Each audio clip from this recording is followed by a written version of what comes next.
तो दोस्तों हमारी आज की कहानी की शुरुआत होती है और हम देखते हैं एक लड़की को जो किसी भयानक चीज से डरकर भाग रही होती है। और हम देखते हैं जब वो छिपकर एक जगह खड़ी हो जाती है तभी कुछ शैतानी हाथ उसके पास आते हैं और उसके पेट को चीर देते हैं। लेकिन तभी हम देखते हैं उसकी आंख एक बिस्तर पर खुलती है जिससे हमें पता चलता है कि वो एक भयानक सपना देख रही थी। तब यहाँ पर हम इस लेडी का नाम मैरी जान पाते हैं और यहीं पर इसका हस्बैंड भी था जिसका नाम डैनियल जान पाते हैं। इधर हम मैरी को अगली सीन में डॉक्टर से कंसल्ट करते हुए देखते हैं जहां पर वो डॉक्टर से अपनी प्रेगनेंसी के बारे में बातें कर रही होती है। उसने किसी तरह का ट्रीटमेंट भी करवा रखा था लेकिन उस बात से उसे कोई फायदा नहीं था, जिसके चलते ये दोनों कपल काफी ज्यादा परेशान थे क्योंकि हमें पता चलता है कि मैरी कभी मां नहीं बन सकती। अब अगले सीन में हम देखते हैं उसका हस्बैंड डैनियल इंटरनेट पर कुछ सर्च कर रहा होता है जहां पर उसे एक इंस्टीट्यूट का पता चलता है जिसमें इन सारे लोगों के लिए बताया जाता है जो कभी माँ बाप नहीं बन सकते और उन्हें एक अच्छे ट्रीटमेंट के जरिए माँ बाप बना दिया जाता है। अब इसके बारे में ले जाकर डैनियल अपनी वाइफ मैरी को भी बताता है लेकिन मैरी को इसमें कोई भी इंटरेस्ट नहीं था क्योंकि वो अपनी मां बनने की उम्मीद को खो चुकी थी। लेकिन उसके हस्बैंड के रिक्वेस्ट करने के बाद वो वहां पर जाकर अपना ट्रीटमेंट करवाने के लिए रेडी हो जाती है।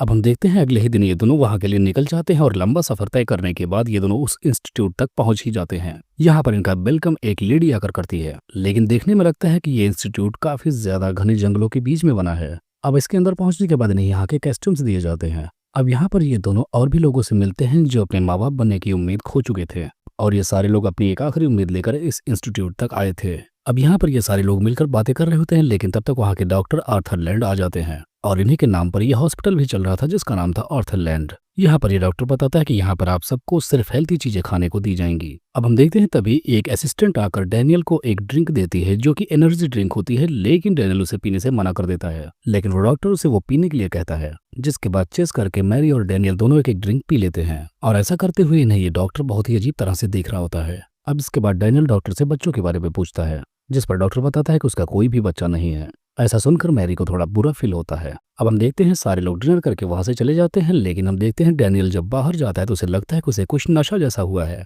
और इसी दौरान मैरी आकर उसे किस करती है और इसी दौरान ये दोनों हॉस्पिटल के रूम में जाकर इंटीमेट होते हैं और यहीं पर हमें डॉक्टर को भी दिखाया जाता है जो इन दोनों को इंटीमेट होते हुए कैमरे के जरिए देख रहा होता है और उसके चेहरे पर एक बहुत ही अजीब सी स्माइल थी। अब हम देखते हैं मैरी और डैनियल एक दूसरे से बातें कर रहे होते हैं तभी डॉक्टर की असिस्टेंट आकर उन दोनों को लैब में बुलाती है और हम देखते हैं जब ये दोनों लैब में पहुंच जाते हैं तब यहाँ पर एक डॉक्टर मैरी की बॉडी को जांच करने लगता है और फिर डॉक्टर आकर मैरी के प्राइवेट पार्ट में एक इंजेक्शन इंजेक्ट करता है और इससे मैरी काफी ज्यादा अनकंफर्टेबल फील करती है। डैनियल ऐसा करने से मना करता है लेकिन वो डॉक्टर इनकी एक भी नहीं सुनता। हम देखते हैं डैनियल जब बाहर बैठा होता तो मैरी उसे आती है और सेड्यूस करती है, उसे एक ड्रिंक पिलाकर फिर से अपने कमरे में ले जाकर उसके साथ इंटीमेट होती है और इनको इंटीमेट होते हुए एक बार फिर से डॉक्टर कैमरे में देख रहा होता है। तब तक इन लोगों से वो हिडन कैमरा टूट जाता है लेकिन इनके ही हाथ से वो कैमरा टूटता है लेकिन इन दोनों का ध्यान उस कैमरे पर नहीं जाता है। अब सुबह के टाइम हम देखते हैं मैरी जैसे ही जगती है वो बेड से उठकर सीधा डॉक्टर के पास पहुंच जाती है और डैनियल भी फौरन नहाने के बाद वहां पहुंच जाता है। अब यहाँ पर डॉक्टर उससे बोलता है कि उसकी बॉडी प्रेगनेंसी करने के लिए रेडी है, जिसे सुनने के बाद मैरी बहुत खुश हो जाती है।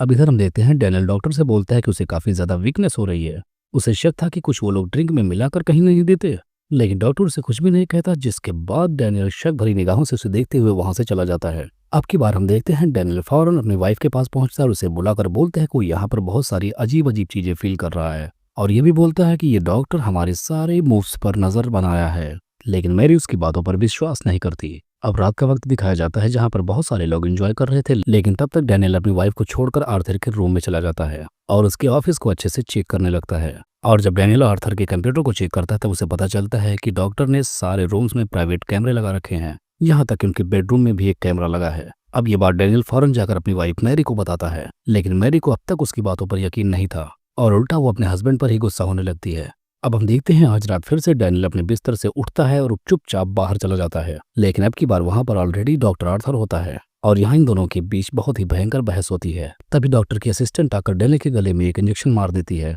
जिसकी वजह से डैनियल वहीं पर बेहोश हो जाता है और जब उसे होश आता है तो वो एक बेड पर बंधा होता है, जिसके बाद वही डॉक्टर और असिस्टेंट उसका कुछ ट्रीटमेंट करने लगते हैं जिसके चलते उसे बहुत ज्यादा तकलीफ होती है। लेकिन तभी हम देखते हैं डैनियल की आंखें खुलती है और वो अपने बेड पर जगता है। इससे वो समझ जाता है कि वो एक बुरा सपना देख रहा था लेकिन जब वो अपने साइड में देखता है तो उसकी बीवी वहां पर रही थी, जिसके बाद वो फौरन बाहर जाकर वहां पर मौजूद सारे पेशेंट से अपनी वाइफ के बारे में पूछता है लेकिन उसकी बातों पर कोई ध्यान ही नहीं देता। जिसके बाद डैनियल फिर उसी जगह पर पहुंचता है जहां पर डॉक्टर मैरी की बॉडी को स्कैन कर रहा था लेकिन इस वक्त मैरी की हालत काफी ज्यादा खराब थी, यहाँ तक कि वो ठीक से खड़ी तक नहीं हो पा रही थी। जिसके बाद डैनियल मैरी को लेकर बाहर आता है और किसी को भी यहाँ पर अब कुछ भी समझ में नहीं आ रहा था। अब इधर पूरे हॉस्पिटल में इस बात का हंगामा हो जाता है, जिसके चलते डॉक्टर एक व्यक्ति को गोली भी मार देता है। इधर हम देखते हैं डैनियल अपनी वाइफ को लेकर हॉस्पिटल से बाहर भागने लगता है, लेकिन तब तक वो डॉक्टर एक अजीब से क्रिएचर को, जिसका नाम सेबेस्टियन होता है, उसे उन दोनों को पकड़ने को भेजता है, जो कि आधा एक इंसान दिख रहा था, लेकिन वो जैसे सांप से मिलता जुलता हो। और वो फौरन जाकर डैनियल पर अटैक कर देता है, लेकिन मैरी अकेले ही वहां से भाग निकलती है और आर्थर भी यहाँ आ जाता है। जिसके बाद डैनियल और डॉक्टर आर्थर के बीच लड़ाई होती है,